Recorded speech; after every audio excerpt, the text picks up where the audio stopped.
വാർത്തയിലേക്ക് സ്വാഗതം. ഞാൻ അനു സുരേഷ്. ആദ്യം കാണാം ഇന്നത്തെ പ്രധാന വാർത്താ തലക്കെട്ടുകൾ. മുനമ്പത്ത് ജുഡീഷ്യൽ കമ്മീഷൻ പ്രഹസനമെന്ന് കേന്ദ്രമന്ത്രി ജോർജ് കുര്യൻ. ഒരേ വിഷയത്തിൽ 2 കമ്മീഷൻ സാധ്യമല്ല. നിയമസഭാ പ്രമേയം മുൻതൂക്കം നൽകിയത് വഖഫിന്. ജനങ്ങളുടെ അവകാശം സംരക്ഷിക്കാൻ കേന്ദ്രം ഒപ്പമുണ്ടാകുമെന്നും ജോർജ് കുര്യൻ.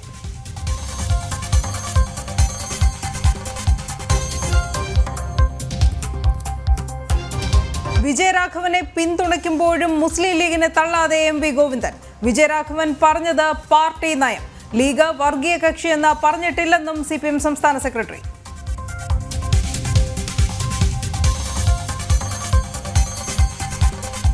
കേരളത്തിൽ NDAയുടെ ശക്തി 2026 പ്രതിഫലിക്കുമെന്ന് വെള്ളാപ്പള്ളി നടേശൻ. LDFന്റെ ഗ്രാഫ് താഴേക്ക്. LDF നിലനിൽക്കുന്നത് UDFന്റെ ബലഹീനതയിൽ. വി.ഡി. സതീശൻ അഹങ്കാരത്തിന്റെ ആൾരൂപമെന്നും വെള്ളാപ്പള്ളി.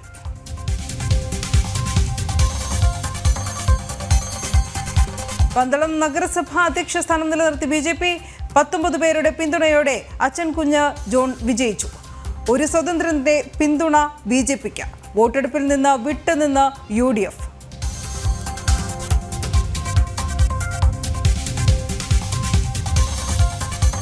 ചൂരൽമല പുനരധിവാസത്തിനായി വീടുകൾ വാഗ്ദാനം ചെയ്തവരുടെ യോഗങ്ങൾ വിളിച്ച മുഖ്യമന്ത്രി. ഈ മാസം 30-നും അടുത്ത മാസം 1-നുമായി യോഗം ചേരും. തീരുമാനം പുനരധിവാസ പ്രവർത്തനങ്ങൾ ഇഴഞ്ഞു നീങ്ങുന്നുവെന്ന പരാതിക്കിടെ.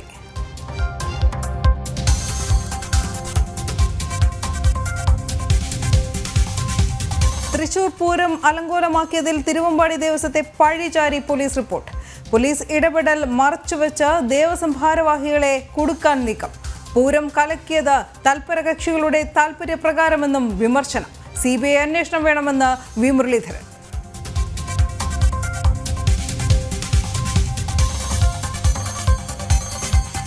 തങ്കയങ്കി ഘോഷയാത്ര 2ാം ദിനം. വിവിധ ക്ഷേത്രങ്ങളിൽ ഭക്തി നിർഭരമായ സ്വീകരണം. ശബരിമലയിൽ തങ്കയങ്കി ചാർത്തി ദീപാരാധന മറ്റന്നാൾ വൈകിട്ട്. മണ്ഡലപൂജ 26-ന്.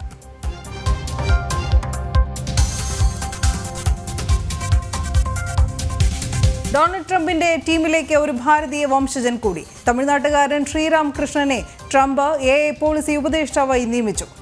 ശ്രീറാം അമേരിക്കയിലെത്തിയത് 21-ാം വയസ്സിൽ.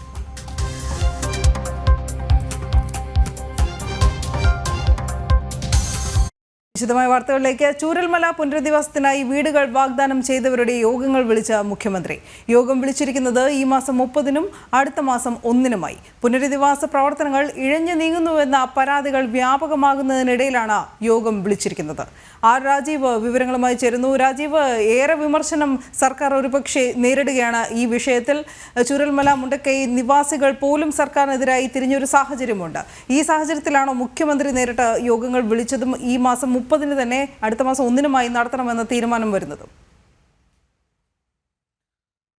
അനു, തീർച്ചയായും രാജ്യത്തെ നടുക്കിയ ഈ വയനാട് ദുരന്തം നടന്നിട്ട് മാസങ്ങൾ കഴിയുന്നു. പക്ഷേ ഇപ്പോഴും പുനരധിവാസ പ്രവർത്തനങ്ങൾ ഇഴഞ്ഞു നീങ്ങുകയാണ്. കൃത്യമായി പുനരധിവാസ പ്രവർത്തനങ്ങൾ ഏകോപിപ്പിക്കാനോ ഈ ദുരന്തത്തിൽ എല്ലാം നഷ്ടപ്പെട്ടവർക്ക് സഹായങ്ങൾ എത്തിക്കുവാനോ സംസ്ഥാന സർക്കാരിന് കഴിയുന്നില്ല എന്ന വിമർശനങ്ങൾ വളരെ ശക്തമായി ഉയരുന്നുണ്ട്. മുണ്ടക്കൈ ചൂരൽമല നിവാസികൾ തന്നെ ഈ പ്രതിഷേധം അറിയിക്കുകയും ചെയ്തിരുന്നു. മാത്രമല്ല, ഈ ഒരു ഘട്ടത്തിലാണ് ഇത് ഹൈക്കോടതിയിലേക്ക് ഈ വിഷയങ്ങൾ എത്തിയത്. ഹൈക്കോടതി സംസ്ഥാന സർക്കാരിനെ രൂക്ഷമായി വിമർശിക്കുന്ന സാഹചര്യമുണ്ടായി. പുനരധിവാസ പ്രവർത്തനങ്ങൾ ഇഴഞ്ഞു നീങ്ങുന്നതിന് കേന്ദ്ര സർക്കാരിനെ പഴിചാരിക്കൊണ്ട് മുന്നോട്ട് പോകാനുള്ള ശ്രമമായിരുന്നു സംസ്ഥാന സർക്കാർ നടത്തിയത്. ഹൈക്കോടതിയിലും ഇതേ നിലപാട് തന്നെ സംസ്ഥാന സർക്കാർ സ്വീകരിച്ചിരുന്നു. കേന്ദ്ര സർക്കാർ കൃത്യമായി ഫണ്ട് നൽകുന്നില്ല എന്നായിരുന്നു പ്രധാനമായും സംസ്ഥാന സർക്കാർ ചൂണ്ടിക്കാണിച്ചിരുന്നത്. എന്നാൽ ഇത് ശരിയല്ല എന്ന് തെളിയിക്കുന്ന രേഖകൾ ഉൾപ്പെടെ പുറത്തുവരുന്ന സാഹചര്യമുണ്ടായി. ഈ രേഖകൾ ഹൈക്കോടതി പോലും അംഗീകരിക്കുകയും ചെയ്തു. സംസ്ഥാന സർക്കാരിൻ്റെ കൈവശം തന്നെ യഥേഷ്ടം പണമുണ്ട്. ഈ പണം എന്തുകൊണ്ട് ഉപയോഗിക്കുന്നില്ല എന്ന ചോദ്യമായിരുന്നു കേന്ദ്ര സർക്കാരും അതുപോലെ തന്നെ ഹൈക്കോടതിയും ചോദിച്ചത്. ദുരന്തമുണ്ടായതിൻ്റെ തൊട്ടടുത്ത ദിവസം തന്നെ 145 കോടി രൂപയാണ് കേന്ദ്ര സർക്കാർ സംസ്ഥാനത്തിന് നൽകിയത്. സംസ്ഥാന സർക്കാരിൻ്റെ കണക്കുകൾ പരിശോധിക്കുകയാണെങ്കിൽ 100 കോടി രൂപയ്ക്ക് താഴെ മാത്രമാണ് വയനാട് പുനരധിവാസത്തിനായി ഇതിനകം ചെലവഴിച്ചിരിക്കുന്നത്. കാര്യങ്ങൾ ഇങ്ങനെയാണെന്നിരിക്കെ ഏകദേശം 600 കോടി രൂപയ്ക്ക് മുകളിൽ സംസ്ഥാന സർക്കാരിൻ്റെ കൈവശം ഇപ്പോഴുമുണ്ട്. ഈ തുക എന്തുകൊണ്ട് ചെലവഴിക്കുന്നില്ല? ഈ തുകയുടെ കണക്കുകൾ പേപ്പറിൽ മാത്രമാണോ എന്നായിരുന്നു ഹൈക്കോടതി ചോദിച്ചത്. ഇത്തരത്തിൽ വലിയ വിമർശനങ്ങൾ ഹൈക്കോടതിയിൽ നിന്നും സംസ്ഥാന സർക്കാരിന് ഏറ്റുവാങ്ങേണ്ടി വന്ന സാഹചര്യം ഉണ്ടായി. മാത്രമല്ല 36ഓളം സംഘടനകളാണ് വയനാട് വീട് നിർമ്മിച്ച് നൽകാമെന്ന് അറിയിച്ചിരുന്നത്. ഈ സംഘടനകളുടെ ഒരു യോഗം ഇതുവരെ വിളിക്കാൻ പോലും മുഖ്യമന്ത്രി തയ്യാറായിരുന്നില്ല. കാരണം വീടുകൾ നിർമ്മിച്ച് നൽകുമ്പോൾ സംഘടനകൾ നേരിട്ടാണ് ഈ ദുരിതബാധിതർക്ക് വീടുകൾ നൽകുന്നത്. അതുകൊണ്ട് തന്നെ ഈ പണം സംസ്ഥാന സർക്കാരിലേക്ക് എത്തില്ല. അതുകൊണ്ടാണ് ഇത്തരത്തിലുള്ള പ്രവർത്തനങ്ങൾ വൈകിപ്പിക്കുന്നത് എന്ന തരത്തിലുള്ള പരാതികളും വ്യാപകമായി തന്നെ ഉയർന്നിരുന്നു. കർണാടക സർക്കാർ 100 വീടുകൾ നിർമ്മിച്ച് നൽകുമെന്ന് നേരത്തെ അറിയിച്ചിരുന്നു. അതിന് സ്ഥലം വിട്ടു നൽകണമെന്ന് കർണാടക സർക്കാർ ആവശ്യപ്പെട്ടെങ്കിലും സംസ്ഥാന സർക്കാർ അതിന് വഴങ്ങിയില്ല.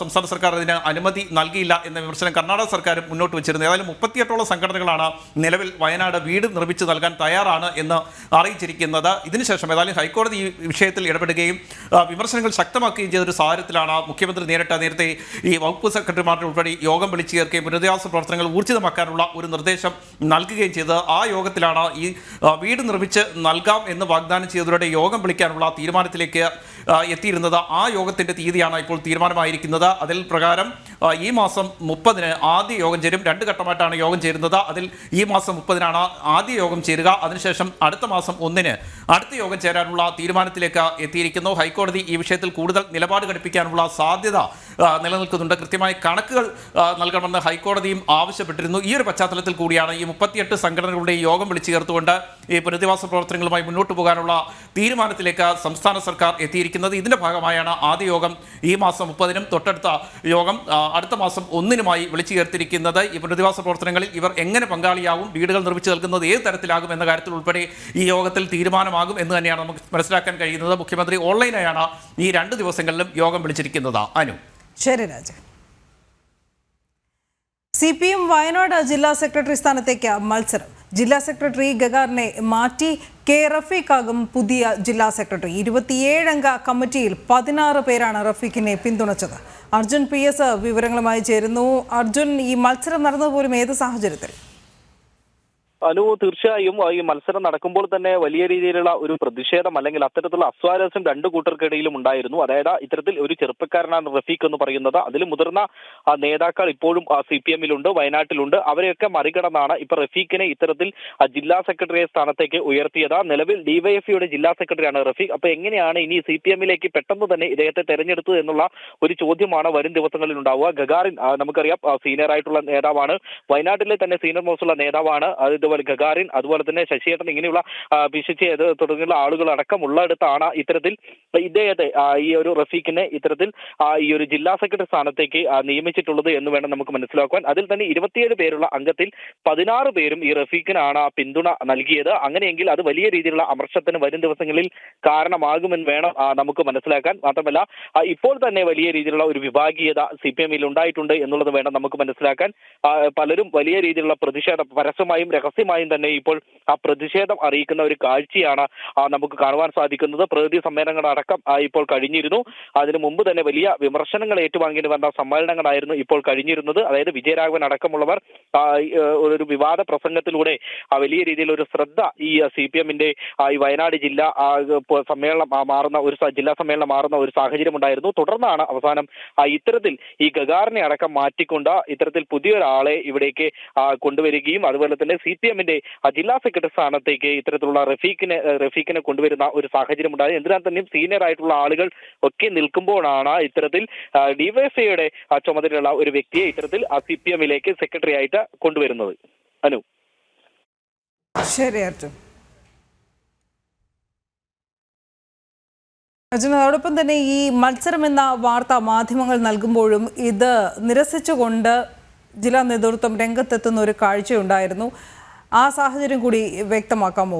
ഈ മത്സരം കടുക്കുന്നതിൽ അതൃപ്തി നേതാക്കൾക്കുണ്ട് എന്ന് വ്യക്തമാണോ?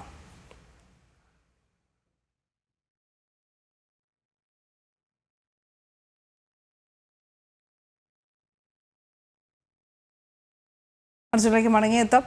മരടിൽ ഫ്ളാറ്റുകൾ പൊളിച്ച സ്ഥലത്ത് അമിക്കസ് ക്യൂറിയുടെ പരിശോധന. സുപ്രീം കോടതി നിർദ്ദേശിച്ച അമിക്കസ് ക്യൂറി ഗൗരവ് അഗർവാൾ മരടിലെത്തി. സ്ഥലത്തെ നിർമ്മാണ സാധ്യതകൾ പരിശോധിച്ച് റിപ്പോർട്ട് സമർപ്പിക്കും. മരട് നഗരസഭാ അധികൃതരുമായി കൂടിക്കാഴ്ച നടത്തുകയും ചെയ്തു. ജിജീഷ് കരുണാകരൻ വിവരങ്ങളുമായി ചേരുന്നു. ജിജീഷ്, വാർത്തയുടെ വിശദാംശങ്ങൾ. അനു 4 സ്ഥലത്തും മരടിൽ 2020 ഫ്ളാറ്റുകൾ പൊളിച്ചു മാറ്റേണ്ടി വന്ന 4 സ്ഥലത്തും അമിക്കസ് ക്യൂറി സന്ദർശനം നടത്തിയിട്ടുണ്ട്.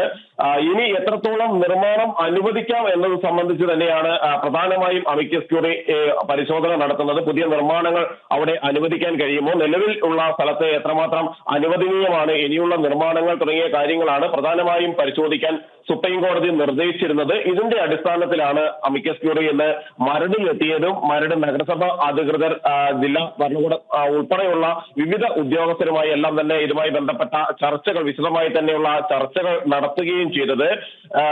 ഒപ്പം തന്നെ ക്രിസ്മസ് അവധിക്കാലത്ത് മരട് സന്ദർശിച്ച് റിപ്പോർട്ട് നൽകാനുള്ള ഒരു നിർദ്ദേശം ഗൗരവ് അഗർവാളിനോട് സുപ്രീം കോടതി നൽകിയിരുന്നു. അതിന്റെ അടിസ്ഥാനത്തിലാണ് ഈ അവധിക്കാലത്ത് തന്നെ ഈ റിപ്പോർട്ടുമായി ബന്ധപ്പെട്ട പൂർണ്ണമായും തന്നെയുള്ള പരിശോധനകൾ പൂർത്തിയാക്കാനുള്ള ഒരു നടപടിയിലേക്ക് കഴിഞ്ഞത്. ഫ്ളാറ്റ് പൊളിച്ചത് സർക്കാരിന്റെ പിഴവാണ് എന്ന ഒരു ആരോപണം ഇവിടെ മരട് നഗരസഭ ഇപ്പോഴും ആവർത്തിക്കുകയും ചെയ്തിട്ടുണ്ട്. എന്ന് മരട് നഗരസഭാ ചെയർമാൻ ആന്റണി ആശാമ്പറമ്പിൽ പറഞ്ഞത് ഉത്തരവാദിത്തം ഇതിന് സർക്കാരിനാണ്. മാത്രമല്ല, ഫ്ളാറ്റ് പൊളിച്ച ശേഷം പുതിയ ഒരു സംരംഭവും മരടിൽ വരുന്നില്ല. ഫ്ളാറ്റ് പൊളിച്ച സ്ഥലം എന്ന ചീത്തപ്പേര് മാറണമെന്നും ആന്റണി ആശാമ്പറമ്പിൽ പറയുകയും ചെയ്തു. 2020 ജനുവരി 11, 12 തീയതികളിലാണ് ഈ ഫ്ളാറ്റുകൾ പൊളിച്ചത്. ഹോളി ഫെയ്ത്ത് H2O, ഒപ്പം തന്നെ golden Kayaloram, Jain coral cove, alpha serene തുടങ്ങിയ ഫ്ളാറ്റുകളായിരുന്നു പൊളിച്ചു നീക്കിയത്. തീരദേശ പരിപാലന ചട്ടങ്ങളെല്ലാം തന്നെ ലംഘിച്ചാണ് ഇതിന്റെ നിർമ്മാണം എന്ന് കണ്ടായിരുന്നു സുപ്രീം കോടതി ബന്ധപ്പെട്ട കടുത്ത നടപടിയിലേക്ക് തന്നെ നീങ്ങുകയും ചെയ്തത്. ശരി ജിജേഷ്. മുനമ്പത്ത് ജുഡീഷ്യൽ കമ്മീഷൻ പ്രഹസനമെന്ന കേന്ദ്രമന്ത്രി ജോർജ് കുര്യൻ. ഒരേ വിഷയത്തിൽ 2 കമ്മീഷൻ സാധ്യമല്ല. നിയമസഭാ പ്രമേയം മുനമ്പം വിഷയത്തിൽ വഖഫിന് മുൻതൂക്കം നൽകി. മുനമ്പം ജനങ്ങളെ കബളിപ്പിക്കരുത്, ജനങ്ങളുടെ അവകാശം സംരക്ഷിക്കുന്നതിന് കേന്ദ്ര സർക്കാർ ഒപ്പമുണ്ടാകുമെന്നും ജോർജ് കുര്യൻ പറഞ്ഞു.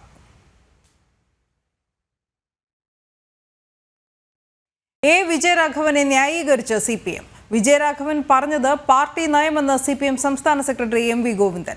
മുസ്ലിം ലീഗ് വർഗീയ കക്ഷിയാണെന്ന് പറഞ്ഞിട്ടില്ല. മുസ്ലിം സമുദായത്തിലുള്ള ഭൂരിപക്ഷവും സെക്കുലർ മനോഭാവമുള്ളവർ. വർഗീയവാദികളുടെ വോട്ട് കൊണ്ടാണ് വയനാട്ടിൽ പ്രിയങ്കയുടെ വിജയമെന്നും MV ഗോവിന്ദൻ പറഞ്ഞു. മുസ്ലിം സമുദായം എന്ന് പറയുന്നതിൽ മഹാഭൂരിപക്ഷവും സെക്കുലർ സംവിധാനത്തിന് വേണ്ടി നിലകൊള്ളുന്നവരാണ്. UDF എന്ന് പറയുന്നത്, പ്രത്യേകിച്ച് കോൺഗ്രസ്, ഒരു സഖ്യകക്ഷിയെ പോലെ ജമായത്ത് ഇസ്ലാമിനെയും SDP-യെയും ചേർത്ത് നടത്തുകയാണ്. അല്ല, അത് ഞാൻ പറഞ്ഞ വളരെ കറക്റ്റായിട്ടാണല്ലോ.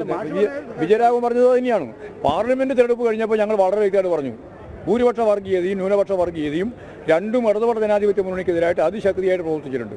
ഇപ്പോഴും ആ പ്രവർത്തനം നടത്തിക്കൊണ്ടിരിക്കുകയാണ്. പാലക്കാട് അത് തന്നെയാണ് കണ്ടത്. കോൺഗ്രസും ലീഗും ന്യൂനപക്ഷ വർഗീയതയെ സഖ്യകക്ഷിയാക്കി മാറ്റിയിരിക്കുന്നു എന്നുള്ളതാണ് ഏറ്റവും പ്രധാനപ്പെട്ട പ്രശ്നം. വർഗീയവാദികളുടെ വോട്ട് കൂടി ചേർത്തുകൊണ്ടാണ് ഇവരെല്ലാം ജയിച്ചത്. അതിൽ ഒരു സംശയവും നിങ്ങൾക്ക് വേണ്ട. വിജയരാഘവന്റെ പ്രസ്താവന ഇന്ത്യ മുന്നണിയിലെ രാഷ്ട്രീയ നാടകമെന്ന് കേന്ദ്രമന്ത്രി ജോർജ് കുര്യൻ. ഇസ്ലാമിക തീവ്രവാദികളുടെ തിരക്കഥയാണ് ഇന്ത്യ മുന്നണിയിൽ നടക്കുന്നതെന്നും കേന്ദ്രമന്ത്രി പറഞ്ഞു. കേരളത്തിൽ NDAയുടെ ശക്തി 2026 പ്രതിഫലിക്കുമെന്ന വെള്ളാപ്പള്ളി നടേശൻ. LDFന്റെ ഗ്രാഫ് താഴേക്കാണ്. UDFന്റെ ബലഹീനത കൊണ്ടാണ് LDF നിലനിൽക്കുന്നതെന്നും വെള്ളാപ്പള്ളി നടേശൻ കൊച്ചിയിൽ പറഞ്ഞു. അതുപോലെ തന്നെ ഇന്നിപ്പോൾ LDFന്റെ ഗുണം കൊണ്ടല്ല, LDFന്റെ ഭരണം ഇന്ന് നിലനിൽക്കുന്നത് തന്നെ ഇവരുടെ ബലഹീനത കൊണ്ടാണ്. UDFന്റെ ബലഹീനതയാണ് LDFന്റെ ഐശ്വര്യം. അപ്പോൾ എന്തുകൊണ്ടും ഇവർ ബലഹീനമാണ്. കേരളത്തെ സംബന്ധിച്ചിടത്തോളം ഒരു മത്സരത്തിന് വന്നാൽ നല്ലൊരു ത്രികോണ മത്സരമാണ് ഇതിനുണ്ടാകാൻ പോകുന്നത്. NDAയും UDF LDFും ഇങ്ങനെ വരുമ്പോൾ NDA ഇവിടെ വളർന്നിട്ടുണ്ട്. ഈ ത്രികോണ മത്സരത്തിൽ ആർക്കാണ് നഷ്ടം വരുന്നത്? NDA നല്ല വോട്ട് NDA പിടിച്ചുകൊണ്ട് പോകുമ്പോൾ കോൺഗ്രസ്സുകാരുള്ളത്. അപ്പോൾ ഈ അടുത്ത തെരഞ്ഞെടുപ്പിൽ സ്വാഭാവികമായിട്ടും LDF തന്നെ ഭരണത്തിൽ വരും എന്നാണ് പൂർണ്ണമായും ഞാൻ വിശ്വസിക്കുന്നത്. പ്രതിപക്ഷ നേതാവ് VD സതീശനെതിരെ രൂക്ഷ വിമർശനവുമായി വെള്ളാപ്പള്ളി നടേശൻ. VD സതീശൻ അഹങ്കാരത്തിന്റെ ആൾരൂപമെന്ന വെള്ളാപ്പള്ളി. പരസ്പര ബഹുമാനമില്ലാതെ സംസാരിക്കുന്ന ആദ്യത്തെ പ്രതിപക്ഷ നേതാവാണ് സതീശൻ. കോൺഗ്രസിലെ ഒരുപാട് ആളുകൾ സതീശനെ സഹിച്ച ക്ഷമയുടെ നെല്ലിപ്പലക കണ്ടുവെന്നും വെള്ളാപ്പള്ളി പറഞ്ഞു. സതീശൻ ഒരു അഹങ്കാരത്തിന്റെ ആൾരൂപമല്ലേ? നിങ്ങളൊന്ന് ആലോചിച്ച് നോക്കിയേ. ഇപ്പോൾ KPCC പ്രസിഡന്റ് എന്തെങ്കിലും പറഞ്ഞാൽ ഉടനെ തന്നെ ആ മൈക്ക് മേടിച്ചിട്ട് സ്റ്റേജ് വെച്ച് തന്നെ അത് എതിര് പറയണമെന്ന് ഞാൻ കേട്ടിട്ടുള്ളതാണ്. ഇത്തരം തറപറ പറയുന്ന നിലവാരമില്ലാത്ത, പരോക്ഷമായിട്ട് ഒരു ബഹുമാനമില്ലാതെ സംസാരിക്കുന്ന ഒരു പ്രതിപക്ഷ നേതാവിനെ ഞാൻ കണ്ടിട്ടില്ല. പ്രതിപക്ഷ നേതാവല്ലേ ഞാനാണ് രാജാവും രാജ്യവും എല്ലാം എന്നുള്ള ഭാവത്തിലല്ലേ പ്രതിപക്ഷ നേതാവ് സംസാരിക്കുന്നത്. പത്തനംതിട്ട പന്തളം നഗരസഭയിൽ വീണ്ടും BJP അധികാരത്തിൽ. നഗരസഭാ ചെയർമാനായ അച്ഛൻ കുഞ്ഞ് ജോൺ വിജയിച്ചു. കോൺഗ്രസ് CPM ഇന്ത്യ മുന്നണി സഖ്യം BJPയുടെ ചെയർപേഴ്സണെതിരെ അവിശ്വാസം കൊണ്ടുവരാൻ ശ്രമിച്ചിരുന്നു. ഇതിനു മുൻപ് ചെയർപേഴ്സൺ സുശീല സന്തോഷ് രാജിവെച്ചതോടെയാണ് വീണ്ടും തെരഞ്ഞെടുപ്പ് നടന്നത്. ക്രിസ്മസ് ചോദ്യപേപ്പർ ചോർച്ചയിൽ ക്രൈംബ്രാഞ്ച് അന്വേഷണം അട്ടിമറിക്കുന്നതായി പരാതി. ഒളിവിൽ പോയ MS സൊല്യൂഷൻസ് ഉടമ മുഹമ്മദ് ഷുഹൈബിനെ കണ്ടെത്താൻ ഇതുവരെ സാധിച്ചിട്ടില്ല. കൊടുവള്ളി കേന്ദ്രീകരിച്ചുള്ള പണച്ചാക്കുകൾക്ക് വേണ്ടി അന്വേഷണം അട്ടിമറിക്കാൻ ശ്രമിക്കുന്നതായുള്ള ആരോപണവുമായി ഇടത് അധ്യാപക സംഘടനാ നേതാവ് കൂടി രംഗത്തെത്തി. ക്രൈംബ്രാഞ്ച് അന്വേഷണം ആരംഭിച്ചതിനു പിന്നാലെ ഒളിവിൽ പോയ യൂട്യൂബ് ചാനൽ ഉടമ മുഹമ്മദ് ഷുഹൈബിനെ കണ്ടെത്താൻ ഇതുവരെ അന്വേഷണ സംഘത്തിന് സാധിച്ചിട്ടില്ല. നാളെ ക്രൈംബ്രാഞ്ച് ഓഫീസിൽ ചോദ്യം ചെയ്യലിന് ഹാജരാകണമെന്ന നിർദ്ദേശമാണ് നൽകിയിരിക്കുന്നത്. സ്ഥാപനത്തിലെ ജീവനക്കാരെ ചോദ്യം ചെയ്യാനും നീക്കമുണ്ട്. ചോദ്യപേപ്പർ ചോർച്ചയുടെ ഉറവിടം കണ്ടെത്താൻ ഷുഹൈബിനെ ചോദ്യം ചെയ്യുന്നതിലൂടെ ലഭിക്കുന്ന വിവരങ്ങൾ നിർണായകമാണ്. എന്നാൽ ഷുഹൈബ് ഒളിവിൽ പോയതും അന്വേഷണ സംഘത്തിന് ഇതുവരെ കണ്ടെത്താൻ കഴിയാത്തതും ചില ചോദ്യങ്ങൾ ഉയർത്തുകയാണ്. തെളിവ് നശിപ്പിക്കാനുള്ള സാധ്യത ഉണ്ടെന്നാണ് വിലയിരുത്തൽ. MS സൊല്യൂഷനിൽ നിക്ഷേപിച്ച പണച്ചാക്കുകൾ അന്വേഷണം അട്ടിമറിക്കാൻ ശ്രമിക്കുന്നതായി ചില അധ്യാപകർ തന്നെ സംശയം ഉന്നയിച്ചിട്ടുണ്ട്. ഷുഹൈബ് ഉപയോഗിച്ചിരുന്ന ലാപ്ടോപ്പ്, അനുബന്ധ സംവിധാനങ്ങൾ എന്നിവ അന്വേഷണ സംഘം പിടിച്ചെടുത്തിരുന്നു. എന്നാൽ ചോദ്യം ചെയ്താൽ മാത്രമേ ഉറവിടം സംബന്ധിച്ച് കൂടുതൽ കാര്യങ്ങൾ പുറത്തുവരികയുള്ളൂ. വിദ്യാഭ്യാസ വകുപ്പിലെ ചില ജീവനക്കാരെ കൂടി ചോദ്യം ചെയ്താൽ മാത്രമേ നിർണായക വിവരങ്ങൾ ലഭിക്കുകയുള്ളൂ. അതേസമയം ഷുഹൈബിന്റെ മുൻകൂർ ജാമ്യാപേക്ഷ കോടതി നാളെ പരിഗണിക്കും. ജനം, കോഴിക്കോട്.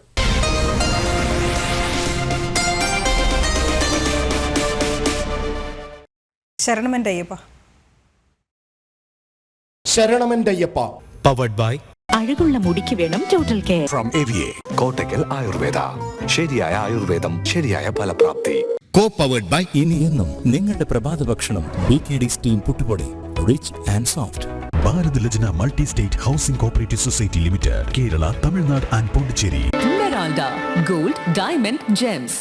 ആതുര സേവന രംഗത്ത് സമർപ്പിത സേവനത്തിന്റെ 50 വർഷങ്ങൾ. Bharat hospital in association with Makarajyothi group of companies, Pune, Maharashtra. ഇനി നമ്മുടെ വീട്ടിൽ ഉദയഭാരത് കലണ്ടർ തന്നെ. രാമരാജനറിയാം മലയാളക്കര.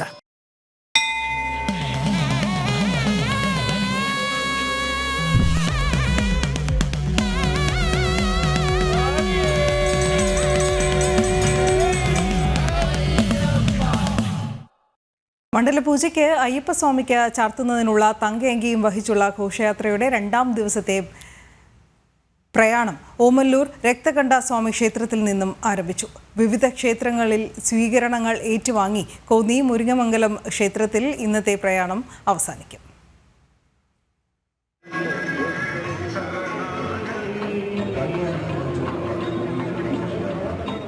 ഇന്നലെ രാത്രി ഘോഷയാത്ര തങ്ങിയ ഓമല്ലൂർ രക്തകണ്ഠസ്വാമി ക്ഷേത്രത്തിലേക്ക് രാവിലെ മുതൽ ഭക്തജന പ്രവാഹം. തൊഴുകൈയോടെ ഭഗവാന്റെ തങ്കയങ്കി ദർശിച്ച് സായുജ്യം നേടി ഭക്ത സഹസ്രങ്ങൾ. 8 മണിയോടെ ഘോഷയാത്ര ഓമല്ലൂർ രക്തകണ്ഠസ്വാമി ക്ഷേത്രത്തിൽ നിന്നും പുറപ്പെട്ടു.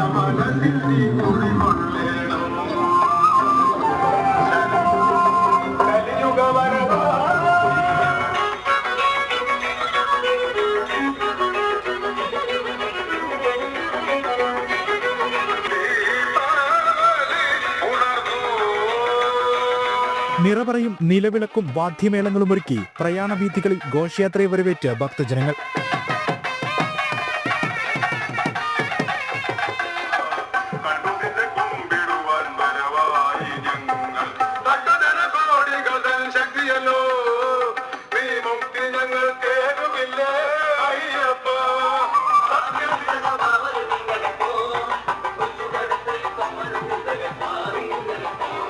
കോന്നി മുരിങ്ങമംഗലം ക്ഷേത്രത്തിൽ ഇന്ന് രാത്രി വിശ്രമിക്കുന്ന ഘോഷയാത്ര നാളെ രാവിലെ 8-ന് ഇവിടെ നിന്നും 3-ാം ദിവസത്തെ പ്രയാണം തുടങ്ങും. നാളെ പെരുന്നാട് ശാസ്താ ക്ഷേത്രത്തിലാണ് രാത്രി വിശ്രമം. 25-ന് പെരുന്നാട് ശാസ്താ ക്ഷേത്രത്തിൽ നിന്നും തുടങ്ങുന്ന ഘോഷയാത്ര ഉച്ചയ്ക്ക് 1 മണിക്ക് പമ്പയിലെത്തും. 3 മണിക്ക് പമ്പയിൽ നിന്നും പുറപ്പെട്ട് 5 മണിക്ക് ശരംകുത്തിയിലെത്തും. തുടർന്ന് ദേവസ്വം ബോർഡ് ഭാരവാഹികൾ ഘോഷയാത്രയെ സ്വീകരിക്കും. വൈകിട്ട് 6:30-ക്ക് അയ്യപ്പ ഭക്തർ ആറ്റുനോറ്റ് കാത്തിരിക്കുന്ന ഭഗവാന് തങ്കിയങ്കി ചാർത്തിയുള്ള ദീപാരാധന. 26-ന് മണ്ഡലപൂജയും നടക്കും. ജനം, പത്തനംതിട്ട. ശരണമന്ത്രമുഖരിതമായ ശബരിമലയിൽ താളപ്പെരുമയുടെ മേളം അവതരിപ്പിച്ച ഒരു കൂട്ടം ചെണ്ട കലാകാരന്മാർ. ഇടുക്കി ജില്ലയിലെ മുണ്ടക്കയം ഏന്തയാർ കൊച്ചുവീട്ടിൽ മുരളീധരനും സംഘവുമാണ് ശബരിഗിരീശ സന്നിധിയിൽ ഭക്തിസാന്ദ്രമായ താളപ്പെരുമ നിറച്ചത്.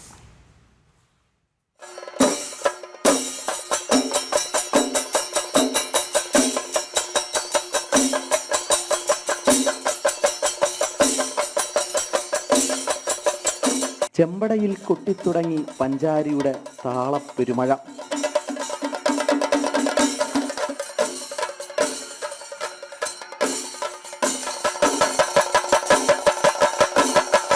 നാദസ്വരൂപനായ അയ്യപ്പസ്വാമിയുടെ മുമ്പിൽ സർവ്വതും സമർപ്പിച്ച ശരണം വിളി പോലെ ഒരു താളം.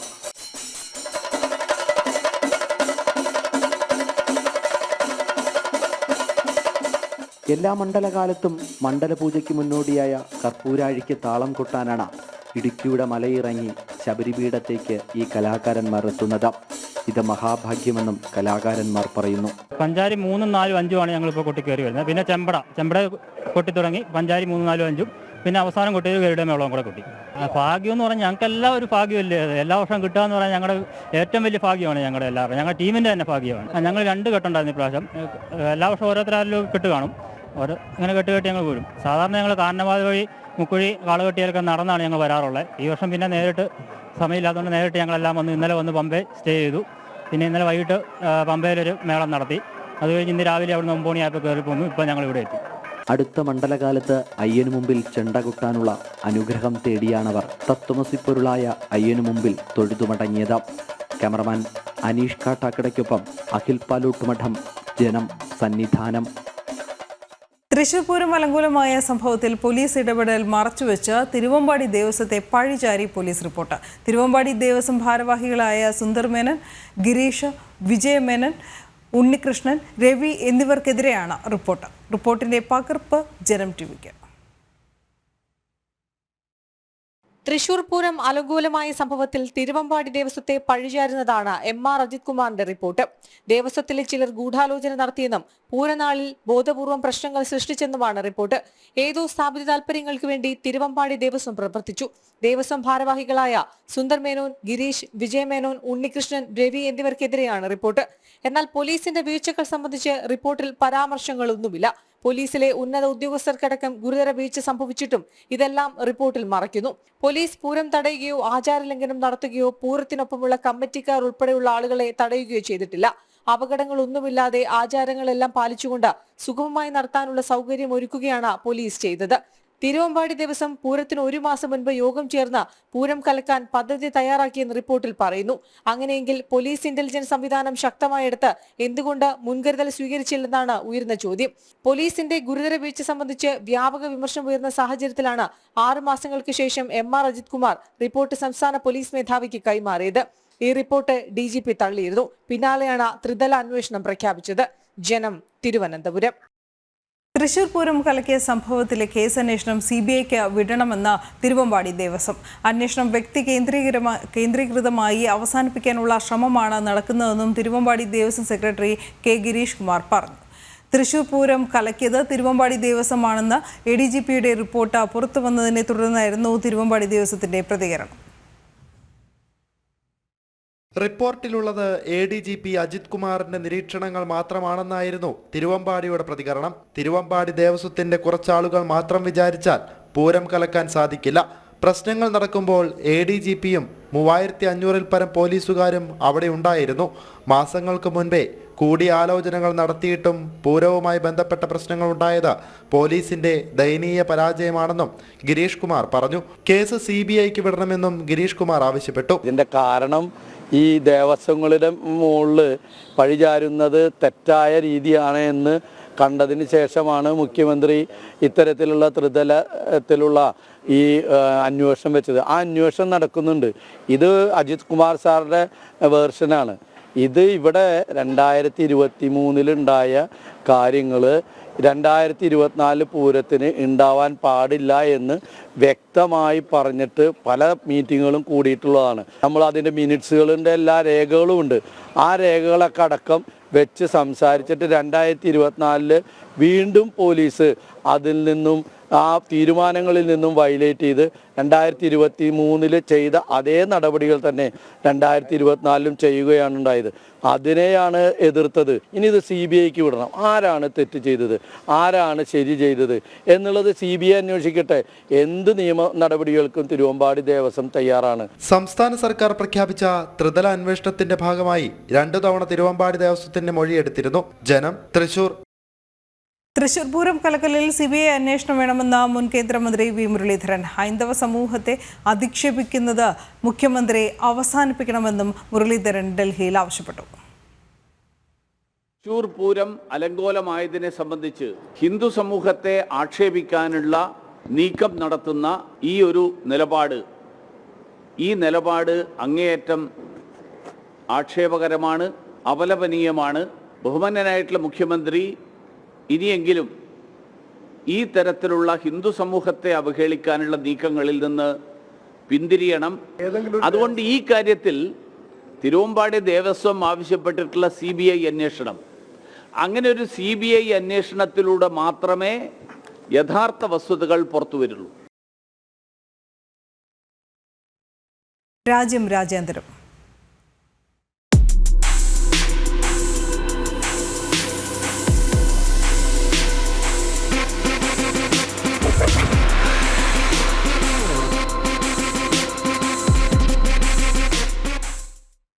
നിയുക്ത അമേരിക്കൻ പ്രസിഡന്റ് ഡൊണാൾഡ് ട്രംപിന്റെ ടീമിലേക്ക് ഒരു ഭാരതീയ വംശജൻ കൂടി. തമിഴ് വംശജൻ ശ്രീറാം കൃഷ്ണനെ AI പോളിസി ഉപദേഷ്ടാവായി ട്രംപ് നിയമിച്ചു. മൈക്രോസോഫ്റ്റ് വിൻഡോസ് അസൂർ ടീമിന്റെ സ്ഥാപക അംഗമാണ് ശ്രീറാം. ചെന്നൈയിൽ ജനിച്ച ശ്രീറാം 21-ാം വയസ്സിലാണ് US-ലേക്ക് കുടിയേറുന്നത്. ട്വിറ്റർ, യാഹൂ, ഫേസ്ബുക്ക്, സ്നാപ്ചാറ്റ് എന്നീ സ്ഥാപനങ്ങളിലും ശ്രീറാം കൃഷ്ണൻ നേതൃത്വം വഹിച്ചിരുന്നു.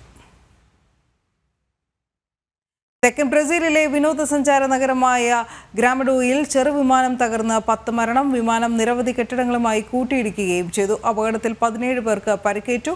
അപകടത്തെ തുടർന്നുണ്ടായ തീപിടുത്തത്തിൽ പുക ശ്വസിച്ചും ആളുകൾക്ക് ദേഹാസ്വാസ്ഥ്യമുണ്ടായി. ഗുരുതരമായി പൊള്ളലേറ്റ 2 പേരുടെ നില അങ്ങനെ തന്നെ തുടരുകയാണ്. പ്രാദേശിക വിമാനത്താവളത്തിൽ നിന്ന് വിമാനം പറന്നുയർന്നതിന് തൊട്ടു പിന്നാലെയാണ് അപകടമുണ്ടായത്. പനാമ കനാൽ തിരിച്ചുപിടിക്കും എന്ന മുന്നറിയിപ്പുമായി നിയുക്ത അമേരിക്കൻ പ്രസിഡന്റ് ഡൊണാൾഡ് ട്രംപ്. കനാലിലൂടെ അമേരിക്കൻ കപ്പലുകൾ കടന്നുപോകാൻ കൂടുതൽ തുക ഈടാക്കുന്നതാണ് ട്രംപിനെ പ്രകോപിപ്പിച്ചത്. അരിസോണയിലെ പൊതുപരിപാടിയിലാണ് ട്രംപിന്റെ മുന്നറിയിപ്പ്. പനാമ കനാൽ തെറ്റായ കൈകളിൽ എത്തിപ്പെടാതിരിക്കാനാണ് നടപടി സ്വീകരിക്കേണ്ടതെന്നും ട്രംപ് പറഞ്ഞു.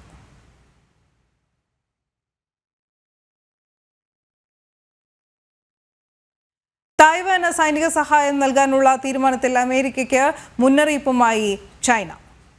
അമേരിക്കയുടെ നടപടി തീ കൊണ്ടുള്ള കളിയാണെന്ന് ചൈന പ്രതികരിച്ചു. $571 ദശലക്ഷം ആയുധ ഇടപാടിന് US പ്രസിഡന്റ് ജോ ബൈഡൻ അംഗീകാരം നൽകിയതിന് പിന്നാലെയാണ് ചൈനയുടെ പ്രതികരണം. സൈനിക ഉപകരണങ്ങളും സേവനങ്ങളും സൈനിക പരിശീലനവും നൽകുന്നതായിരുന്നു കരാർ. തായ്വാന് ആയുധങ്ങൾ നൽകുന്നത് അവസാനിപ്പിക്കണമെന്ന് ചൈനീസ് വിദേശകാര്യ മന്ത്രാലയം മുന്നറിയിപ്പ് നൽകി. അതേസമയം അമേരിക്കയുടെ തീരുമാനത്തെ തായ്വാൻ വിദേശകാര്യ മന്ത്രാലയം സ്വാഗതം ചെയ്തു. ഡൽഹിയിൽ CBCIയുടെ ക്രിസ്മസ് ആഘോഷത്തിൽ പ്രധാനമന്ത്രി നരേന്ദ്രമോദി ഇന്ന് പങ്കെടുക്കും. ഗോൾഖാന സേക്രഡ് ഹാർട്ട് ദേവാലയത്തിൽ നടക്കുന്ന ചടങ്ങിൽ മുഖ്യ അതിഥിയാണ് പ്രധാനമന്ത്രി. ബിഷപ്പുമാരുമായും കർദിനാൾമാരുമായും പ്രധാനമന്ത്രി ആശയവിനിമയം നടത്തും. ഡൽഹി ഗോൾഡഖാനയിലെ സേക്രഡ് ഹാർട്ട് ദേവാലയത്തിന് സമീപത്താണ് കത്തോലിക് ബിഷപ്പ് കോൺഫറൻസ് ഓഫ് ഇന്ത്യയുടെ ആസ്ഥാനം. കഴിഞ്ഞ വർഷം ഈസ്റ്റർ ദിനത്തിൽ പ്രധാനമന്ത്രി ഈ ദേവാലയത്തിൽ എത്തിയിരുന്നു. അന്ന് ഈസ്റ്റർ ആഘോഷത്തിന് ശേഷം ദേവദാരു വൃക്ഷം നട്ടാണ് പ്രധാനമന്ത്രി മടങ്ങിയത്. ഈ വർഷം ക്രിസ്മസ് ആഘോഷത്തിനായി പ്രധാനമന്ത്രി വീണ്ടും എത്തുന്നു. വൈകുന്നേരം 6:30 ചടങ്ങുകൾ ആരംഭിക്കുക. ക്രിസ്മസ് നേരിട്ട് ആഘോഷിക്കാൻ നരേന്ദ്രമോദി ഇതാദ്യമായാണ് ഒരു ദേവാലയത്തിലെത്തുന്നത്. മാർപ്പാപ്പയുടെ ഭാരത സന്ദർശനത്തിന്റെ തീയതി ഉടൻ പ്രഖ്യാപിക്കാനിരിക്കെയാണ് പ്രധാനമന്ത്രി ഇന്ന് രാജ്യതലസ്ഥാനത്ത് ക്രിസ്മസ് ആഘോഷത്തിൽ പങ്കെടുക്കുന്നത്. 19-ാം തീയതി കേന്ദ്ര ന്യൂനപക്ഷകാര്യ വകുപ്പ് സഹമന്ത്രി ജോർജ് കുര്യന്റെ ഡൽഹിയിലെ ഔദ്യോഗിക വസതിയിൽ നടന്ന ക്രിസ്മസ് ആഘോഷത്തിലും പ്രധാനമന്ത്രി നരേന്ദ്രമോദി പങ്കെടുത്തിരുന്നു. ജനം, ഡൽഹി. റോസ്ഗർ മേളയുടെ ഭാഗമായി 71,000-ൽ അധികം പേർക്ക് നിയമന കത്തുകൾ വിതരണം ചെയ്ത പ്രധാനമന്ത്രി നരേന്ദ്രമോദി എല്ലാ യുവജനങ്ങളെയും അഭിനന്ദിക്കുന്നതായും പ്രധാനമന്ത്രി പറഞ്ഞു. രാജ്യത്തിന്റെ വികസനം യുവാക്കളിലൂടെയാണ്. കഴിഞ്ഞ 1.5 വർഷത്തിൽ 10 ലക്ഷം യുവാക്കൾക്ക് സർക്കാർ ജോലി ലഭിച്ചതും റെക്കോർഡാണ്. Make in India, Atmanirbhar Bharat, startup India, digital India എല്ലാം യുവാക്കളെ കേന്ദ്രീകരിച്ച് രൂപകൽപ്പന ചെയ്തതാണെന്നും പ്രധാനമന്ത്രി ചൂണ്ടിക്കാട്ടി. आज भारत का युवा नए आत्मविश्वास से भरा हुआ है। वो हर सेक्टर में अपना परचम लहरा रहा है। आज हम दुनिया की 5th लार्जेस्ट इकोनॉमी बन गए। भारत दुनिया का तीसरा सबसे बड़ा स्टार्टअप इकोसिस्टम बन गया। आज जब एक युवा अपना स्टार्टअप शुरू करने का फैसला करता है तो उसे एक पूरा इकोसिस्टम अपने साथ सहयोग के लिए मिलता है. ജർമ്മനിയിൽ ക്രിസ്മസ് മാർക്കറ്റിലേക്ക് കാർ ഓടിച്ചു കയറ്റിയ തലബ് അൽ അബ്ദുൾ മൊഹ്സിന് തീവ്രവാദ മനോഭാവമെന്ന സൗദി. ഇക്കാര്യങ്ങൾ പലതവണ സൂചനയായി ജർമ്മൻ ഗവൺമെന്റിനെ അറിയിച്ചിരുന്നുവെന്നും സൗദി പറഞ്ഞു. ജർമ്മനിയിലെ രഹസ്യാന്വേഷണ ഏജൻസികൾക്കും വിദേശകാര്യ മന്ത്രാലയത്തിനും ഇത് സംബന്ധിച്ച് മുന്നറിയിപ്പ് നൽകിയതായും സൗദി ചൂണ്ടിക്കാട്ടി. 2006 മുതൽ ജർമ്മനിയിൽ കഴിയുന്നയാളാണ് തലബ് അൽ അബ്ദുൾ മൊഹ്സിൻ. തുടർച്ചയായി സൗദി വിരുദ്ധ നിലപാടുകൾ പ്രചരിപ്പിക്കുകയും സൗദി അറേബ്യയിൽ നിന്ന് കുടിയേറ്റം പ്രോത്സാഹിപ്പിക്കുകയും ചെയ്യുന്ന വ്യക്തിയാണ്. 2016-ലാണ് ജർമ്മനി ഇയാൾക്ക് രാഷ്ട്രീയ അഭയം നൽകിയത്. 2006 മുതൽ അവിടെ കഴിയുകയാണ് മനോരോഗ ചികിത്സാ വിദഗ്ധനായ തലബ് അൽ അബ്ദുൾ മൊഹ്സിൻ. തീവ്ര നിലപാടുകളുടെ പ്രചരണത്തിനായി സമൂഹ മാധ്യമ കൂട്ടായ്മകളും ഇയാൾ നിലനിർത്തിയിരുന്നു. അതിക്രമ സംഭവങ്ങളുമായി ബന്ധപ്പെട്ട പ്രത്യേക കേസൊന്നും ഇയാൾക്കെതിരെ ഇല്ല. എങ്കിലും തീവ്ര നിലപാടുകൾ സംബന്ധിച്ച് ജർമ്മനിയിലെ ഇന്റലിജൻസ് വിഭാഗത്തെ 3 തവണയും വിദേശകാര്യ മന്ത്രാലയത്തെ 1 തവണയും സൗദി കാര്യങ്ങൾ ബോധിപ്പിച്ചു. മുന്നറിയിപ്പുകളെ ജർമ്മനി അവഗണിച്ചതാണ് അപകടത്തിലേക്ക് നയിച്ചതെന്ന് സൗദി പറയുന്നു. 2 ദിവസം മുൻപാണ് ഇയാൾ മഗ്ഡെബർഗിൽ ക്രിസ്മസ് മാർക്കറ്റിലേക്ക് കാർ ഓടിച്ചു കയറ്റിയത്. 200ഓളം പേർക്ക് പരിക്കേൽക്കുകയും 5 പേർ മരിക്കുകയും ചെയ്തു. പരിക്കേറ്റവരിൽ 7 ഭാരതീയരും ഉൾപ്പെടുന്നു. പോലീസ് പിടികൂടിയ അൽ അബ്ദുൾ മൊഹ്സിനെ റിമാൻഡ് ചെയ്തിരിക്കുകയാണ്. ഇന്റർനാഷണൽ ഡെസ്ക്, ജനം.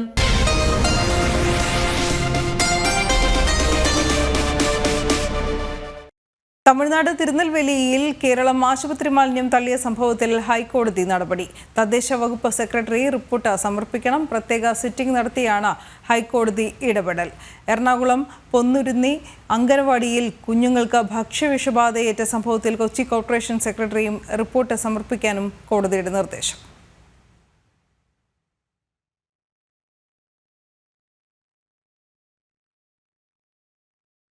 എലത്തൂരിലെ സൈനികന്റെ തിരോധാന കേസിൽ അന്വേഷണം പൂനെയിലേക്ക്.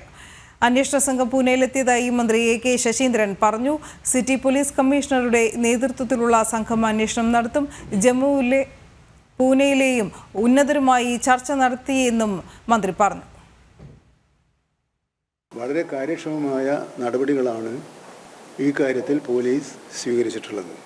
സിറ്റി പോലീസ് കമ്മീഷണർ തന്നെ മോണിറ്റർ ചെയ്യുന്ന ഒരു സെല്ല് രൂപീകരിക്കുകയും ആ സെല്ല് ഇന്ന് ഉച്ചയോടുകൂടി പൂനെയിലെത്തുകയും ചെയ്യും. അവിടുത്തെ സാഹചര്യങ്ങൾ പരിശോധിച്ച് തുടർ നടപടികൾ സ്വീകരിക്കും. ഒപ്പം സൈബർ സെല്ലിൻ്റെ സഹായവും ഉറപ്പുവരുത്തിയിട്ടുണ്ട്. കൊച്ചി ചെല്ലാനം കണ്ടക്കടവ് പാടശേഖരത്തിലെ പത്താഴത്തിന്റെ പ്രവർത്തനങ്ങൾ നിർത്തിവെക്കാൻ വില്ലേജ് ഓഫീസർ ഉത്തരവിറക്കി. കായലിൽ നിന്നും പാടശേഖരത്തിലേക്ക് അനധികൃതമായി വെള്ളം കയറ്റുന്നത് ജനവാസ മേഖലയിൽ വെള്ളക്കെട്ടിന് കാരണമാകുന്നുവെന്ന പരാതിയിലാണ് നടപടി. അനുമതിയില്ലാതെ പാടശേഖരം നടത്തിപ്പുകാർ തുറന്ന രണ്ടാമത്തെ പത്താഴത്തിനാണ് സ്റ്റോപ്പ് മെമ്മോ നൽകിയത്. വെള്ളക്കെട്ടിൽ വലയുന്ന ജനങ്ങളുടെ ദുരിത ജീവിതം ജനം TV വാർത്ത നൽകിയിരുന്നതാണ്. ജനം ഇമ്പാക്ട്. ചെല്ലാനം കണ്ടക്കടവ് പാടശേഖരത്തിന്റെ തെക്ക് ഭാഗത്തായി ചിറമുറച്ച് നിർമ്മിച്ച പത്താഴത്തിന്റെ നിർമ്മാണം നിർത്തിവെക്കാനാണ് ഉത്തരവ്. പത്താഴം നിർത്തിവെക്കാൻ ചെല്ലാനം കൃഷി ഓഫീസർക്ക് നിർദ്ദേശം നൽകിയാണ് വില്ലേജ് ഓഫീസർ സ്റ്റോപ്പ് മെമ്മോ നൽകിയത്. പത്താഴത്തിന്റെ പ്രവർത്തനം മൂലം പാടശേഖരത്തിന്റെ പടിഞ്ഞാറ് ഭാഗത്തുള്ള നിരവധി വീടുകളിലേക്ക് ഓരുജലം കയറിയിരുന്നു. കണ്ടക്കടവ്, ഒറ്റത്തറയിലും അരക്കേക്കുഴി ഹരിജൻ കോളനിയിലുമുള്ള 250 വീടുകളാണ് വെള്ളക്കെട്ട് മൂലം ദുരിതം നേരിടേണ്ടി വന്നത്. വെള്ളക്കെട്ട് രൂക്ഷമായതോടെ പ്രദേശത്തെ നടവഴിയടക്കം മൂടിയിരുന്നു. വീടുകളിൽ നിന്നും ആളുകൾ പുറത്തിറങ്ങാൻ വഞ്ചികൾ ഉപയോഗിക്കേണ്ട അവസ്ഥയിലായി. സ്ത്രീകൾ പുറത്തേക്കിറങ്ങുമ്പോൾ പ്രധാന റോഡിലെത്തി അവിടെയുള്ള വീടുകളിൽ നിന്നും വസ്ത്രം മാറി യാത്ര തുടരേണ്ട സ്ഥിതിയായിരുന്നു. ഉപ്പുവെള്ളം കയറുന്നതിനാൽ വീടുകളും നശിക്കാൻ തുടങ്ങിയിരുന്നു. ദുരിതമനുഭവിക്കുന്ന 250 വീടുകളിൽ ഒറ്റയ്ക്ക് താമസിക്കുന്ന സ്ത്രീകളും കിടപ്പ് രോഗികളുമുണ്ട്. ഒരു പത്താഴത്തിലൂടെ കായലിലെ വെള്ളം കയറ്റിയിരുന്ന പാടത്തേക്ക് രണ്ടാമത് ഒന്നുകൂടി തുറന്നതോടെയാണ് ജനവാസ മേഖലകൾ വെള്ളത്തിൽ മുങ്ങിയത്. അനുമതിയില്ലാതെയാണ് രണ്ടാമത്തെ പത്താഴം തുറന്നതെന്ന് ജനങ്ങൾ ആരോപിച്ചിരുന്നു. ജനങ്ങളുടെ ദുരിത ജീവിതം വ്യക്തമാക്കി ജനം TV വാർത്ത നൽകിയിരുന്നു. ഇതിനു പിന്നാലെയാണ് നടപടി. ജനം, കൊച്ചി. ക്ഷേമ പെൻഷൻ തട്ടിപ്പിൽ ഉന്നത ഉദ്യോഗസ്ഥരെ സംരക്ഷിച്ച സർക്കാർ നടപടി നേരിട്ടവരിൽ ഭൂരിപക്ഷവും സാധാരണക്കാരായ താൽക്കാലിക ജീവനക്കാർ. കൂടുതൽ തട്ടിപ്പുകാരുള്ള ആരോഗ്യ, വിദ്യാഭ്യാസ വകുപ്പുകളിലും നടപടിയില്ല. ക്ഷേമ പെൻഷൻ തട്ടിപ്പുമായി ബന്ധപ്പെട്ട് കഴിഞ്ഞ ദിവസം സസ്പെൻഷനിലായ കൃഷി വകുപ്പിലെ 6 പേർ ഭൂരിപക്ഷവും പാർട്ട് ടൈം ജീവനക്കാരാണ്.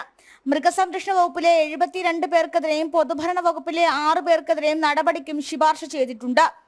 1458 സർക്കാർ ജീവനക്കാർ അനധികൃതമായി ക്ഷേമ പെൻഷൻ കൈപ്പറ്റിയെന്നായിരുന്നു ധനവകുപ്പിന്റെ കണ്ടെത്തൽ. ഗസറ്റഡ് ഉദ്യോഗസ്ഥരും കോളേജ് അസിസ്റ്റന്റ് പ്രൊഫസർമാരും ഹയർ സെക്കൻഡറി അധ്യാപകരുമടക്കം ഈ പട്ടികയിലുണ്ടെന്നിരിക്കെയാണ് ഭരണ സംവിധാനത്തിന്റെ താഴെത്തട്ടിലുള്ള ജീവനക്കാർക്കെതിരെ നടപടി ഉണ്ടാകുന്നത്.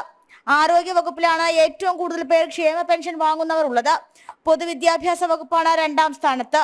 373 പേർ ആരോഗ്യ വകുപ്പിലും 222 പേർ പൊതുവിദ്യാഭ്യാസ വകുപ്പിലും അനധികൃതമായ ക്ഷേമ പെൻഷൻ കൈപ്പറ്റുന്നുണ്ട്. എന്നാൽ തട്ടിയെടുത്ത തുക തിരികെ പിടിക്കാനോ ജീവനക്കാർക്കെതിരെ അച്ചടക്ക നടപടി സ്വീകരിക്കാനോ പ്രാഥമിക നീക്കങ്ങൾ പോലും ഇരു വകുപ്പുകളിലും ഉണ്ടായിട്ടില്ല. ഈ സാഹചര്യത്തിലാണ് സാധാരണക്കാരായ കുറച്ച് ജീവനക്കാർക്കെതിരെ മാത്രം നടപടിയെടുത്ത് വിവാദങ്ങൾ ഒതുക്കാൻ സർക്കാർ ശ്രമിക്കുന്നത്. അനർഹർക്ക് പെൻഷൻ തട്ടാൻ കൂട്ടുനിന്ന തദ്ദേശ സ്ഥാപനങ്ങളുടെ ജനപ്രതിനിധികൾക്കും ഉദ്യോഗസ്ഥർക്കുമെതിരെയും നടപടിയില്ല. രാഷ്ട്രീയ ഉന്നതതല സമ്മർദ്ദം മൂലമാണിതെന്ന് ആക്ഷേപം. തട്ടിപ്പ് നടത്തിയവർക്കെതിരെ വിജിലൻസ് ക്രൈംബ്രാഞ്ച് അന്വേഷണം ഉണ്ടാകുന്നതും പ്രഖ്യാപനത്തിലൊതുങ്ങി. ജനം, തിരുവനന്തപുരം.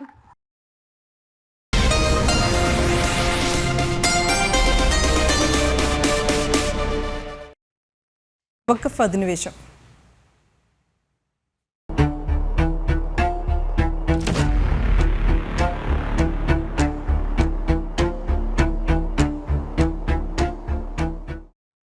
മുൻപത്ത് തങ്ങൾക്ക് വസ്തുക്കൾ ഒന്നുമില്ലെന്നും മേൽനോട്ട ചുമതലയാണ് ഉള്ളതെന്നും വഖഫ് ബോർഡിന്റെ വിവരാവകാശ രേഖ. വഖഫ് നിയമം നിലവിൽ വന്നത് 1954-ലാണ്. ബോർഡ് വന്നതാകട്ടെ 1960-ലും. ഈ സമയത്ത് ബോർഡിന്റെ ഉടമസ്ഥതയിൽ വസ്തുക്കൾ ഒന്നുമില്ലെന്ന് വിവരാവകാശ രേഖ വ്യക്തമാക്കുന്നു. മുൻപത്തെ വസ്തുക്കൾ സംബന്ധിച്ച രേഖകളൊന്നും വഖഫ് ബോർഡിന്റെ കൈവശമില്ലെന്നാണ് വിവരാവകാശ രേഖയിൽ വ്യക്തമാക്കുന്നത്. വഖഫ് വസ്തുക്കളുടെ വിൽപ്പന നടത്താൻ ബോർഡിന് അനുമതിയുണ്ടായിരുന്നു. എന്നാൽ 2013-ലെ ഭേദഗതി നിയമപ്രകാരം ഒരു വിധത്തിലുള്ള വിൽപ്പനയ്ക്കും അധികാരമില്ല. അതിനു മുൻപ് വിൽപ്പന നടത്തിയിട്ടുണ്ടെങ്കിൽ ആ ആധാരം നിലനിൽക്കുന്നതാണെന്നും വിവരാവകാശ രേഖയിൽ പറയുന്നു. മുനമ്പത്ത് ഭൂമി വഖഫ് ബോർഡിന് നൽകുന്നതിനുള്ള എന്തെങ്കിലും അപേക്ഷയോ മറ്റ് രേഖകളോ ഓഫീസിലില്ല. മുനമ്പത്തെ ഭൂമിയുടെ കോപ്പികളും വഖഫ് ബോർഡിന്റെ കൈവശമില്ല. വഖഫിന്റെ കയ്യിൽ ഈ പറയുന്ന രേഖകളും ഇല്ല, ഇങ്ങനെ ആപ്ലിക്കേഷൻ കൊടുത്തതായിട്ടും ഇല്ല. വഖഫിന്റെ അസസ്മെന്റ് രജിസ്റ്റർ നമ്മൾ നോക്കിക്കഴിഞ്ഞാൽ അവിടെ ഇരുന്ന് അവരുണ്ടാക്കി നിലവിലുള്ള നിയമം അനുസരിച്ചിട്ട് ഇത് വഖഫ് ചെയ്തതാണെന്ന് പറഞ്ഞാൽ അവരുടെ ട്രൈബ്യൂണലിൽ പോയി നമുക്ക് ഇതിനെ പുറകെ നടക്കാമെന്നുള്ളതല്ലാതെ സിവിൽ കോടതിയിൽ ചോദ്യം ചെയ്യാനും പറ്റില്ല. ഈ മുനമ്പത്തെ ഭൂമിയിൽ ഇത് വഖഫ് ചെയ്തിരിക്കുന്നു എന്നുള്ളൊരു ആപ്ലിക്കേഷൻ അങ്ങനെ ഒരു പ്രൊസീജിയർ ഒട്ട് കണ്ടിട്ടുമില്ല. അപ്പോൾ അത് വഖഫ് ചെയ്തതായിട്ട് പോലും നിലവിൽ രേഖയില്ല. സിദ്ദിഖ് സേട്ടിനും സത്താർ സേട്ടിനും എന്താവശ്യത്തിനു വേണ്ടിയാണ് അന്നത്തെ അധികാരികൾ ഭൂമി നൽകിയതെന്ന ചോദ്യത്തിനും വഖഫ് ബോർഡിന് ഉത്തരമില്ല. ഇതോടെ മൂസ അബ്ദുൽ കരീം സേട്ടിന്റെ കുടുംബത്തിന് രാജഭരണകാലത്ത് കൃഷി ആവശ്യത്തിന് നൽകിയ ഭൂമി സിദ്ദിഖ് സേട്ടിന്റെ കൈകളിലെത്തുകയായിരുന്നു എന്നത് വ്യക്തമാവുകയാണ്. ഇത് ഫാറൂഖ് കോളേജിന് എഴുതിവെച്ചതായും വിവരാവകാശ നിയമപ്രകാരം ഉന്നയിച്ച ചോദ്യങ്ങൾക്ക് മറുപടിയായി പറയുന്നു. ഫാറൂഖ് കോളേജിന് എത്ര സെന്റ് വസ്തുവാണ് നൽകിയതെന്നതും ഇല്ല. അതിന്റെ കൈവശാവകാശ രേഖകൾ ഫാറൂഖ് കോളേജിന്റെ ട്രസ്റ്റിലുമില്ല. മുസ്ലിം ലീഗ് ഉൾപ്പെടെയുള്ള സംഘടനകൾ മുനമ്പത്തെ ഭൂമി വഖഫ് ബോർഡിന്റേതാണെന്ന് ആവർത്തിക്കുമ്പോഴാണ് വഖഫ് ബോർഡ് തന്നെ ഇത് നിഷേധിക്കുന്നത്. കിരൺകുമാർ, ജനം, കൊച്ചി. വഖഫ് അധിനിവേശത്തിനെതിരെ സമരം ശക്തമാക്കാൻ ഒരുങ്ങി മുനമ്പം സമരസമിതി. ക്രിസ്മസ് ദിനത്തിൽ മുനമ്പത്ത് പ്രത്യാശാദീപം തെളിയിക്കും. ഡിസംബർ 27-ന് ചെറായിയിൽ നിന്നും മുനമ്പത്തേക്ക് പദയാത്രയും നടത്തും. ലോകമെങ്ങും പ്രത്യാശയുടെ ക്രിസ്മസ് ദിനം ആഘോഷിക്കുമ്പോൾ ജനിച്ച മണ്ണ് സംരക്ഷിക്കാനായി മുനമ്പത്തെ ജനങ്ങൾ സമരരംഗത്ത് തന്നെയാകും.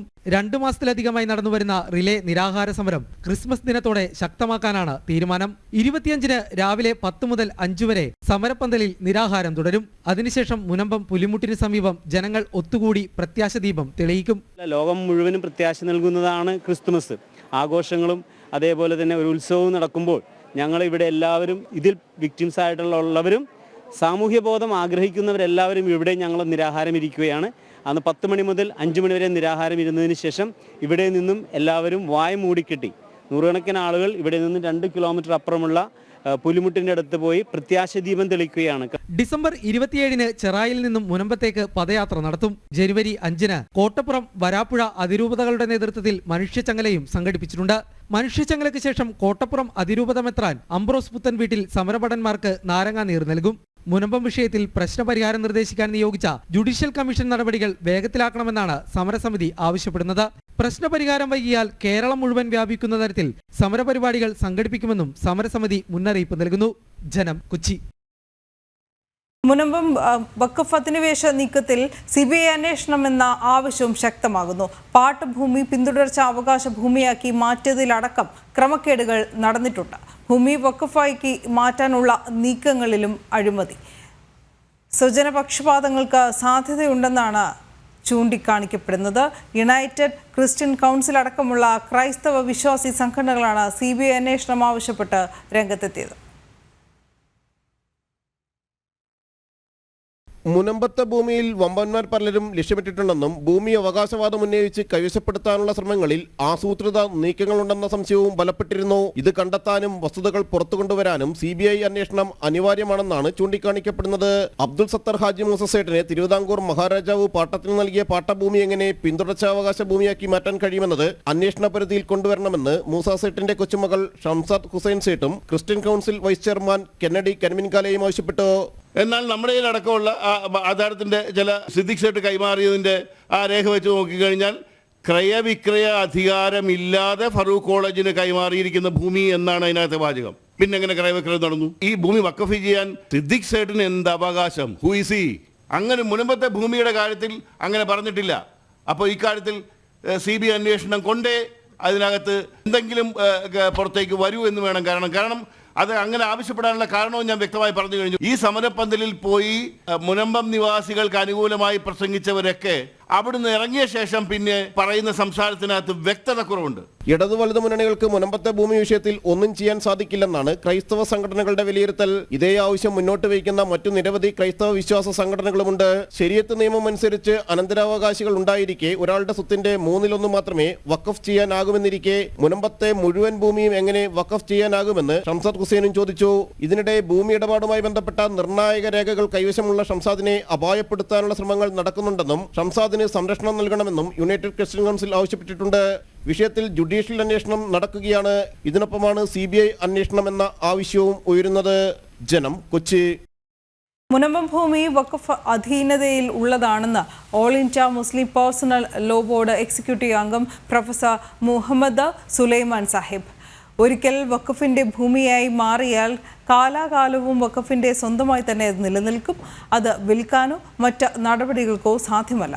പിന്നീട് ആ ഭൂമി ദൈവിക ഭൂമിയായി തുടരുമെന്നും INL ദേശീയ പ്രസിഡന്റ് കൂടിയായ അദ്ദേഹം മലപ്പുറത്ത് പറഞ്ഞു. Indians should know, once property is waqf, it is always waqf. Even waqif cannot take back property.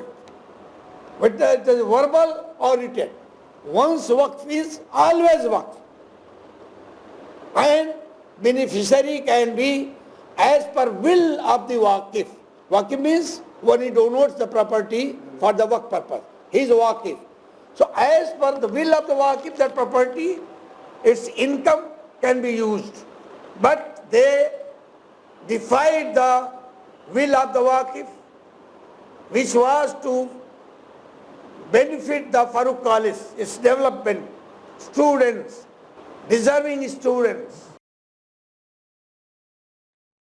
CPM-ന് കുരുക്കായി വിവാദ കാഫിർ സ്ക്രീൻഷോട്ട് ഫോറൻസിക് പരിശോധനാ ഫലം.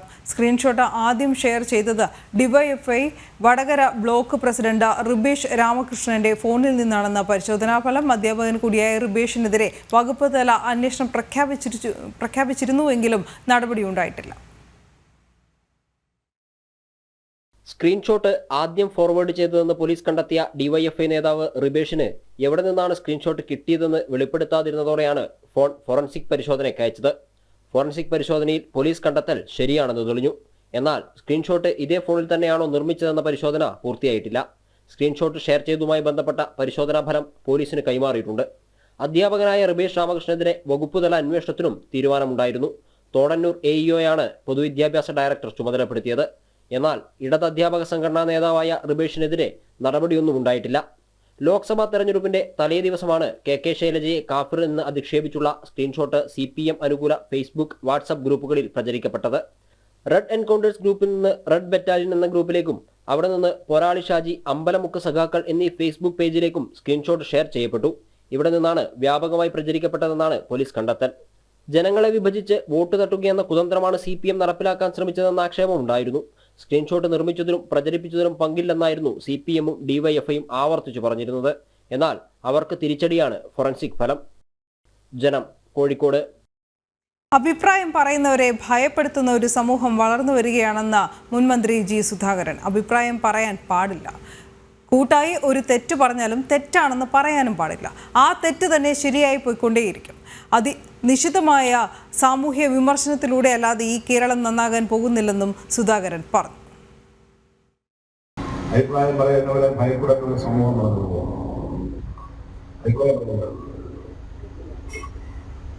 കൂട്ടായിട്ട് തെറ്റ് പറഞ്ഞാലും തെറ്റാണെന്ന് പറയാൻ പാടില്ല. ആ തെറ്റ് തന്നെ ശരിയായിട്ട് കിട്ടുന്നില്ല. അത് നിശ്ചിതമായിട്ടുള്ള സാമൂഹ്യ വിമർശനത്തിലൂടെ അല്ലാതെ കേരളം നന്നാവാൻ പോകുന്നില്ല. അഗാധമായ ഭൗതികമായ കാഴ്ചയിലേക്കാണ് കേരളത്തിലേക്ക്.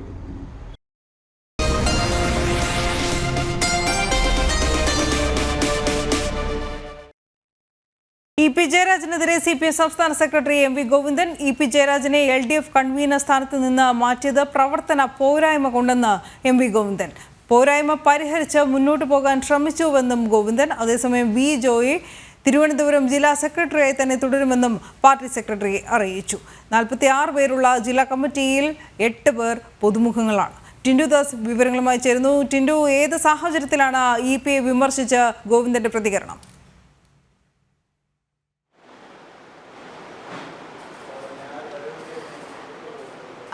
അനു, ഇന്ന് കോവളത്ത് പ്രതിനിധി സമ്മേളനത്തിന് മറുപടി നടക്കുന്ന പൊതുസമ്മേളനത്തിലാണ് ഇത്തരത്തിലൊരു പരാമർശം പാർട്ടി സെക്രട്ടറി MV ഗോവിന്ദൻ നടത്തിയത് എന്നാണ് നമുക്ക് മനസ്സിലാക്കാൻ സാധിക്കുന്നത്.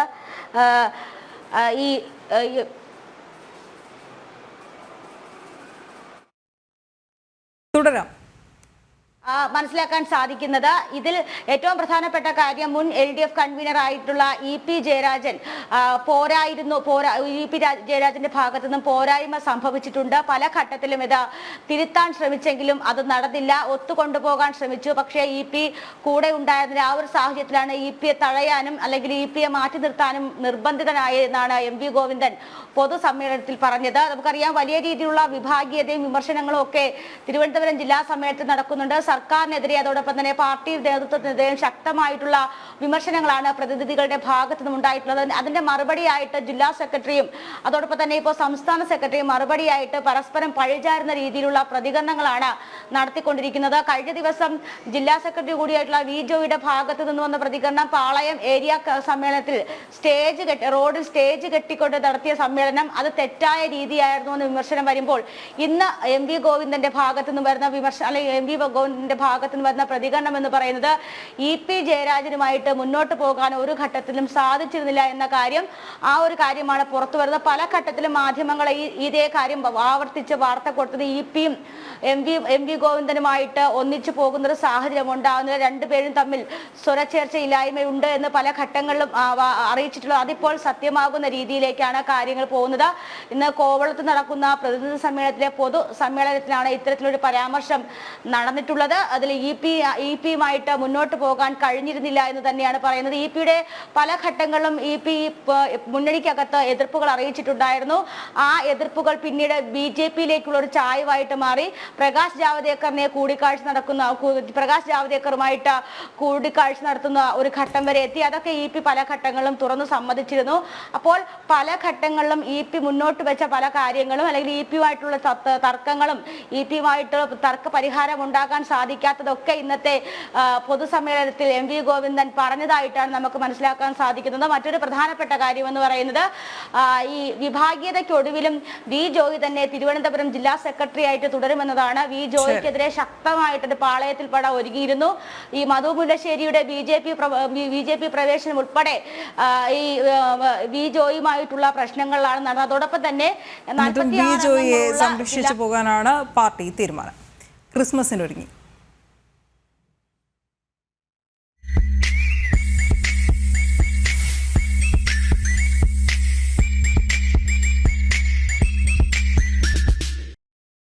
ബത്ലഹേമിൽ ഉണ്ണിയേശു പിറക്കുന്നു. നന്മയുടെ പ്രകാശം ചൊരിയാനായി തിരുപ്പിറവിയുടെ ഓർമ്മപ്പെടുത്തലുകളുമായി ക്രിസ്മസ് ആഘോഷം ആരംഭിച്ചു. ദാവീദിന്റെ പട്ടണത്തിൽ പിറന്ന ദൈവപുത്രന്റെ ദൃശ്യാവിഷ്കാരം ഒരുക്കിയ Thiruvananthapuram Palayam metropolitan saint Joseph പള്ളിയിലെ മനോഹര കാഴ്ചകളിലേക്ക്. കർത്താവായ ക്രിസ്തു ഇന്ന് ജനിച്ചിരിക്കുന്നു. അത്യുന്നതങ്ങളിൽ ദൈവത്തിന് മഹത്വം, ഭൂമിയിൽ ദൈവകൃപ ലഭിച്ചവർക്ക് സമാധാനം.